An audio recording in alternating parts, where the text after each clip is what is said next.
Good morning. Happy Monday. So this is your Monday motivation. Happy Monday. I want to thank everyone who hopped on the live this morning.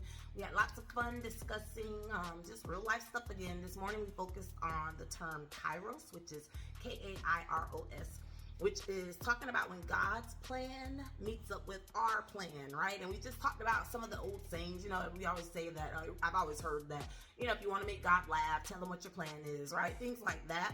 But then when you are a praying person and you do believe that God's will is going to be done for your life, you do kind of question, like, how much of this do I have an influence on, or can I impact this in any way, right? So we focused on what that means is that we don't just plan out our whole life and assume that, you know, it's going to work out exactly the way we plan it, right? No, but we just got to keep showing up, right? Keep putting one foot in front of the other, keep going inward, exploring what our passion is, right? What is your will for my life? Why am I here? And help me to keep showing up, right? So we played some great inspirational songs that kind of focused on keeping our motivation up, keeping our energy up. And then the other term that I shared, or we just talked about, IKIGAI, which is a Japanese term that I've shared with you guys a few times, and the diagram is on my page. I'll probably share it again today, but just focusing on that sweet spot. Like, what is it that I love? What is it that I'm passionate about, right? What does the world need? And how can I get paid for it, right? If you could find that sweet spot and find what that is, you're gonna just take off, right? And so we question that. You know, I challenge people to go like, hey, are you doing what you're passionate about? Have you found your sweet spot? Are you operating in that? If not, why? Right? And it's okay to accept that, hey, I gotta do this for the kids. This is a sacrifice. I can't live in that space right now because this is what, you know, and that makes sense, right? But that's what we're talking about, right?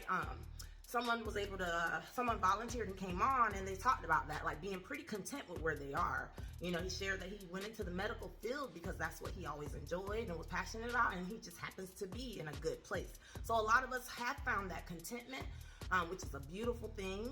Like I said, though, if you haven't quite found your purpose, haven't quite figured out, like, what am I doing here? Dealing with, stress or frustration about that, take the time to go inward, right? We're in the third month of 2024. It's never too late, right? Let's get on that. Let's start working on, you know, what are the things that's going to bring me peace? You know, earlier this year or even last year, we started talking about redefining what happiness means.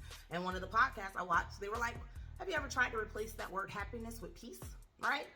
If you haven't done that yet, give it a try for this week. You know, it's Monday. Like I said, we welcome Mondays over here on Promoting Positive Mental Health. So thank you for hanging out. But yeah, let's, you know, get excited about the week ahead of us. Put one foot in front of the other. And the song by Molly Music, Walking Shoes, I love it because he's just saying, like, in order to get to the dreams I haven't even dreamed yet, I've got to keep walking, right? In order to meet those blessings and dreams halfway, you gotta keep walking, keep showing up, right? So anyway, have a great Monday, guys. I hope to see you one day this week at 7 a.m. on the live. I'll be there for a couple of hours each morning, getting our energy up. Pop in, take a note or two or a nugget. I'm handing out free dopamine all week. So you guys have a great Monday, and I hope to see you one day this week. Take care, guys.